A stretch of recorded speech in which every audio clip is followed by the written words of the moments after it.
Isang miyembro ng LGBTQIA+ ang walang awang tinorture at iniwan sa loob ng kwarto na walang buhay. Ano ang nangyari sa kanya at sino ang may gawa sa kanya nito? Welcome to Tagalog Story Files. Kung ikaw ay mahilig sa kwentong krimen, katatakutan, trivias at general knowledge ay huwag kalimutang mag-follow at mag-subscribe. Si Landy Martinez ay pinanganak sa Cuba at lumaki sa Miami kasama ang kanyang pamilya. Siya ay isang masipag at matalinong bata base sa mga nakakakilala sa kanya. Habang siya ay lumalaki, nararamdaman niya na may kakaiba sa kanya. Kaya naman noong siya ay tumungtong sa edad na 18 years old, siya ay nag-confess sa kanyang pamilya na siya ay isang bakla. Sa kabila ng pag-amin sa kanyang kasarian, ay tinanggap pa rin siya ng kanyang pamilya. Desidido si Landy na maging matagumpay sa buhay. Kaya naman siya ay nagsipag sa pag-aaral at siya ay nakapagtapos ng high school. Matapos niyang makagraduate, lumipat siya sa St. Petersburg para doon humanap ng trabaho. Nag-apply siya at natanggap sa isang assisted living facility. Isang tirahan kung saan ina-assist nila ang matatanda o ang mga taong may mga disabilities. Sa kanyang pagtatrabaho ay nakilala niya si Gail Rick. Si Gail ay naging matalik na kaibigan ni Landy. Base kay Gail, si Landy ay mabait na tao. Masipag din umano ito sa kanyang trabaho at matulungin sa mga inaalagaan nito. Dahil puro sa trabaho na lang umiikot ang buhay ni Landy kaya tila nalulungkot siya. Kaya naman napagtanto niya na kailangan niya na magkaroon ng partner na makakapagpasaya sa kanya at magiging pahinga niya. Di kalaunan ay may nakilala siyang isang lalaki na nakapalagayan niya ng loob. Ang lalaking iyon ay kinilalang si Jose Adame. Si Jose ay nakatira sa Pinellas, Florida. Naging magnobyo sila ni Landy. Naging masaya ang relasyon ng dalawa. Di kalaunan ay napagdesisyonan nila na magsama na sa iisang bubong. Kaya naman sinundo ni Landy si Jose at tumira sila sa isang apartment. Sa tabi ng kanilang apartment ay mayroong ding isang couple na nakatira. Ayon sa kaibigan ni Landy na si Gail, ay naging maayos daw ang relasyon ng dalawa. Madalas umano lumabas si Gail at si Landy at sinasama nito si Jose. At sa nasaksihan umano ni Gail ay masaya si Landy kay Jose. Ngunit ayon din kay Gail na habang tumatagal daw ay unti-unting nagbabago ang ugali ni Jose. Ang inakala niya daw na mabait na tao ay kabaligtaran pala. May pagkakataon pa daw na inaya ni Jose ang anak ni Gail na 11 years old na pumunta sa kanilang apartment para gumamit ng ipinagbabawal na gamot at manood ng maselan na video. Nalaman daw ni Landy ang ginawang iyon ni Jose kaya naman nagalit daw ito. Nagtalo daw ang dalawa at nagdesisyon si Landy na hiwalayan na si Jose dahil sa mga kinikilos nito na hindi maganda. Nagpatuloy ang buhay ni Landy na wala si Jose, pero tila siya ay nangungulila sa pagmamahal ng isang partner. Di kalaunan ay may nakilalang muli si Landy. Ang lalaki ay kinilalang si Jonathan Galasha. Ayon kay Gail, ang relasyon daw ni Landy at Jonathan ay mas maayos kumpara sa relasyon nila ni Jose. Pansin niya daw na mas nagmamahalan ito at mas nagkikare sa isa't isa. Madalas daw nilang i-post ang isa't isa sa social media na sila ay masaya at nag-e-enjoy na kasama ang isa't isa. Ang pagkakaroon ng bagong nobyo ni Landy ay hindi naging maganda para kay Jose. Nagsiselos umano ito at hindi niya matanggap ang mga pangyayari. Ayon sa ulat ay binabalak pa umano ni Jose na sundan at harasin si Landy para makabawi dito sa pag-iwan nito sa kanya. May pagkakataon pa umano na ginagamit ni Jose ang sasakyan na nakapangalan sa kanilang dalawa ni Landy at nag-overspeeding ito sa daan. Kaya naman nabibigyan ito ng penalty ticket dahil sa overspeeding. Ang ticket ay napupunta kay Landy dahil ang pangalan niya ang unang nakalagay sa papeles. Base sa ticket ay kailangan ni Landy na bayaran ng payment para sa penalty at maaari ding masuspindi ang driver's license niya kung patuloy itong mangyayari. Kaya naman gumawa si Landy ng aksyon para hindi na maulit ang pangyayari. Pumunta si Landy sa Department of Highway Safety and Motor Vehicles sa Florida para tuluyang ipatanggal ang pangalan ni Jose sa papeles ng sasakyan. Nang matapos iyon, itinawagan niya si Jose para makipagkita rito dahil alam niya na hindi ito makikipagkita sa kanya basta-basta kaya sinabi niya na makikipagbalikan siyang muli rito. Nagkasundo sila na magkikita sila sa isang fast food chain. Inaakala ni Jose na makikipagbalikan lang sa kanya si Landy pero ang hindi niya alam ay may binabalak ito. Nang makarating si Landy sa lugar kung saan sila magkikita ay nagpapunta siya doon ng mga otoridad. Sinabi niya sa mga otoridad na gusto niyang makuha ang sasakyan kaya walang nagawa si Jose. Umalis si Landy, dala ang sasakyan at iniwang mag-isa si Jose sa parking lot. Ramdam ni Landy ang galit ni Jose sa nangyari dahil inakala nito na makikipagbalikan sa kanya si Landy, ngunit hindi iyon nangyari. Matapos ang nangyari, ay inakala ni Landy na magiging maayos at tahimik na ang lahat para sa kanila ng bago niyang nobyo na si Jonathan. Labis daw ang pag-aalala ni Jonathan sa ginawa ni Landy. Pero sinigurado naman daw ni Landy kay Jonathan na maayos na ang lahat at tapos na ang namamagitan sa kanila ni Jose. Ngunit tila hindi kumbinsido si Jonathan kaya naman sinabi niya na papatunayan niya ito. Habang kausap ni Landy sa telepono si Jonathan, itinawagan niya din si Jose via secret three-way call. Tahimik lang na nakikinig si Jonathan habang kinakausap ni Landy si Jose. Sa tawag ay malinaw na sinabi ni Landy kay Jose na tapos na sila at nakamove on na siya. Sinabi rin nito na may bago na siyang nobyo. Bago matapos ang kanilang pag-uusap, ay sinabi din ni Landy na nakikinig si Jonathan sa kanilang pag-uusap. Labis na napahiya si Jose sa pangyayaring iyon, pero nanatili siyang kalmado. Sinabi ni Jose kay Jonathan na wala na siyang dapat ikabahala dahil tapos na ang lahat sa kanila ni Landy. Dagdag pa nito na may bago na din umano siyang boyfriend at niregaluhan siya nito ng red Lexus na sasakyan. Nag-send din umano siya ng picture na nasa sa harap ng sasakyan. Tinanggap naman ni Jonathan ang lahat ng sinabi ni Jose at napanatag siya dahil akala niya ay maayos na ang lahat. Kinabukasan ay nakatanggap si Jonathan ng kakaibang text message mula kay Landy. Gulat na gulat si Jonathan nang mabasa ang message dahil ayon sa text ay nagbago umano ang isip niya at nais niya makipagbalikan muli kay Jose. Ang nakalagay umano sa text ay hindi niya alam kung nais pa ba niyang makasama si Jonathan. Kaya't napag-isipan niya daw na babalikan niya si Jose dahil mahal niya ito at namimiss niya ito. Dahil sa nangyari ay gulong-gulo si Jonathan at dito rin nag-umpisa ang kahindik-hindik na krimen na hindi nila inaasahan. Noong taong 2011, 4 na araw bago sumapit ang Pasko, isang bahay na punong-puno ng Christmas decors ang pinuntahan ng mga otoridad. Ngunit pagpasok nila ng kwarto, ay bumulaga sa kanila ang nagkalat na dugo at isang katawan na walang buhay at naliligo sa sarili nitong dugo. Ang katawan na natagpuan ng mga otoridad ay kinumpirmang si Landy Martinez. Natagpuan nila ang walang buhay na katawan nito sa sahig sa sarili nitong tahanan. Ayon sa mga otoridad, ay nagawa pang tumawag ni Landy sa 911 para humingi ng tulong. Takot na takot umano si Landy na humihingi ng tulong dahil mayroong gustong pumatay sa kanya. Sinubukan namang hingin ng 911 operator ang address niya, ngunit hindi na nila ito nakuha dahil tumahimik ang lahat matapos nilang makarinig ng mga putok ng baril. Sinubukan namang hanapin ng mga otoridad ang location ni Landy gamit ang cellphone na pinangtawag nito. Ngunit hirap silang makuha ang exact location nito dahil general area lang ang nakikita sa system nila. Sa kaparehas na oras naman na sinubukang hanapin ng mga otoridad ang location ni Landy, ay nagsagawa din ang landlord ni Landy ng welfare check. Ang landlord ay kasalukuyang nasa out of town noong mga panahon na iyon. At siya ay nagtataka kung bakit nakapatay ang CCTV camera kaya sinubukan niyang tawagan si Landy.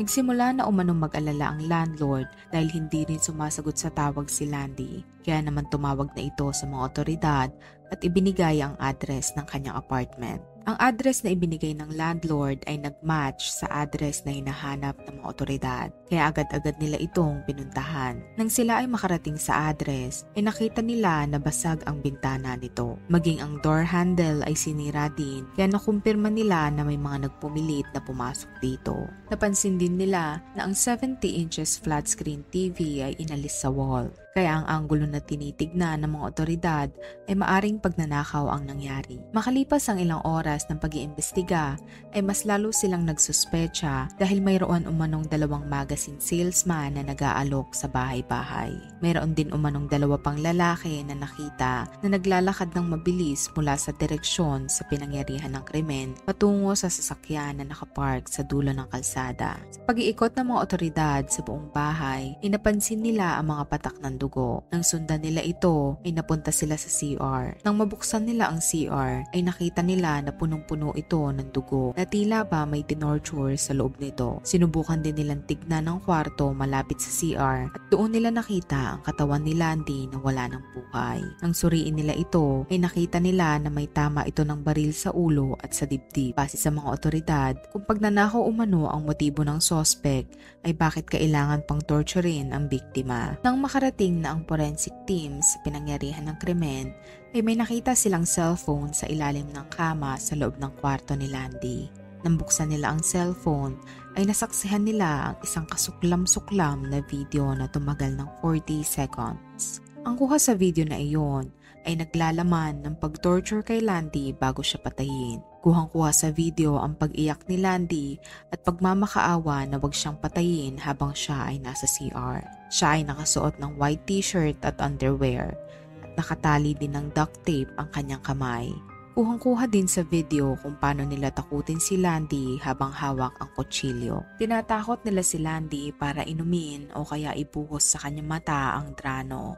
Ang drano ay isang sodium hydroxide chemical o mas kilala sa tawag na bleach. Malaking katanungan sa mga otoridad kung sino ang kumukuha ng video habang tinotorture si Landy. Sa paghalungkat ng mga otoridad ng ebidensya, ay nakita rin nila ang text message na sinend ni Landy kay Jonathan. Lumalabas doon na nakikipag-break si Landy kay Jonathan para balikan si Jose. Kaya naman napagtanto ng mga pulis na hindi magnanakaw ang pumatay kay Landy. Dahil sa love triangle na nangyari kina Landy, Jonathan at Jose, kaya naging pangunahing suspect nila ang kasintahan ni Landy na si Jonathan. Agad-agad pinuntahan ng mga otoridad ang bahay ni Jonathan na may isang oras ang layo sa tinitirahan ni Landy. Kinausap siya ng mga pulis at ibinalita sa kanya na patay na si Landy. Labis na nagulat si Jonathan sa nangyari at hindi siya makapaniwala. Kinwestiyon siya ng mga otoridad, ngunit dahil na rin sa mga surveillance video mula sa pinagtatrabahuhan nito at sa pahayag ng kanyang mga katrabaho at pati na rin mga cellphone records, ay napatunayan ni Jonathan na wala siyang kinalaman sa nangyari kay Landy. Isa sa mga nagpatibay na wala siyang kinalaman ay ang mga cellphone records dahil sinusubukan niyang tawagan at i-text si Landy para kausapin, ngunit hindi daw ito sumasagot sa kanya. Ayon sa mga otoridad, imposible umano na si Jonathan iyon dahil base sa cellphone records niya ay nandun siya sa kanyang bahay nang isend niya ang message na may isang oras ang layo kay Landy. Napagtanto ng mga otoridad na may nag-text kay Jonathan gamit ang cellphone ni Landy habang ito ay tinotorture. Dahil doon, kaya nalinis ang pangalan ni Jonathan. Bukod kay Jonathan, ay in-interview din ng mga otoridad ang dalawang salesman na nag-door-to-door noong araw na mangyari ang krimen. Napatunayan din ng dalawang salesman na wala silang kinalaman sa krimen. Kaya nag-focus sa mga otoridad sa dalawa pang kalalakihan na namataan mula sa lugar na pinangyarihan ng krimen na nagmamadaling naglalakad tungo sa kanilang sasakyan. Sa masusing pag-iimbestiga ng mga otoridad ay napag-alaman nila ang pagkakakilanlan ng dalawang lalaki na namataan. Iyon ay ang ex-boyfriend ni Landy na si Jose Adame at ang pamangkin nito. Sinubukang hanapin ng mga otoridad si Jose at natagpuan nila ito na nagtatago sa North Carolina. Hiningi ng mga otoridad ang tulong ng US Marshals para mas mapabilis ang pag-aaresto kay Jose. Nang mapasa kamay ng mga otoridad si Jose ay kwestiyon nila ito. Una nilang itinanong kung paano nalaman ni Jose na patay na si Landy. Ayon sa kanya, ibinalita umano ito ng kanyang kaibigan at hindi umano siya naniwala agad sa ibinalita sa kanya. Dagdag pa niya na siya daw ay nasa North Carolina nung panahon na pinatay si Landy. Ngunit ang hindi alam ni Jose ay alam ng mga otoridad na ang breakup text na sinend kay Jonathan gamit ang cellphone ni Landy ay siya ang may gawa. Nagpatuloy ang pagtatanong ng mga pulis kay Jose dahil paulit-ulit niyang tinatanggi na wala siyang kinalaman sa nangyari. Dahil sa kaba at takot na nararamdaman ni Jose noong mga panahon na iyon ay sumama ang pakiramdam niya. Nagsuka umano siya ng nagsuka sa loob ng garbage can habang siya ay kine-question ng mga otoridad sa loob ng presinto. Naging matigas din umano si Jose at pilit nitong sinasabi na wala siyang alam kaya nahirapan ng mga pulis na mapaamin siya. Dismayado ang mga otoridad dahil sa hindi pag-amin ni Jose at Kahit siya ay hindi umamin sa krimen na ginawa, ay nanatili pa din siya sa presinto. Nireview maigi ng mga otoridad ang interview na na-record nila. Doon nila napagtanto na si Jose ay nagsisinungaling sa lahat ng kanyang sinasabi at gumagawa lang ito ng kwento para masabi na wala siyang kasalanan. Base sa mga otoridad, ay pumunta sila sa bahay ni Landy para kausapin ito. Hinikayat niya ang kanyang pamangkin na samahan siya at kapalit ng pagsama sa kanya, ay pinangakuan niya ito ng video games, computer at TV. Pagdating umano nila sa bahay ni Landy, ay binasag nila ang bintana nito. Narinig ito ni Landy kaya agad siyang lumabas. At doon naman siya nilapitan ng isang suspect. Dinala siya ng suspect sa CR at itinali ng duct tape at doon tinorture. Ang brutal na pag-torture kay Landy ay nakuhanan sa cellphone. Ngunit ibang cellphone ang nagamit ng suspect sa pag-video. Ang cellphone na nagamit nila ay ang cellphone mismo ni Landy. Ayon sa mga otoridad, magkaparehas ang cellphone na ginagamit ni Landy at ng kanyang ex na si Jose. Parehas silang mayroong puting cellphone at kung iyong titignan ay hindi mo malalaman kung alin sa dalawa ang kay Jose at ang kay Landy. Dahil doon, kaya naman nalito si Jose at aksidenteng nagamit ang cellphone ni Landy. Ang cellphone na ginamit nila pang video habang tinotorture si Landy ay naiwan nila sa crime scene. Review maigi ng mga otoridad ang video na nakuhanan sa cellphone at gulat na gulat sila sa mga nasaksihan. Ayon sa kanila, ipinagawa si Landy ng statement sa video sa salitang Spanish. At nang i-translate nila ito,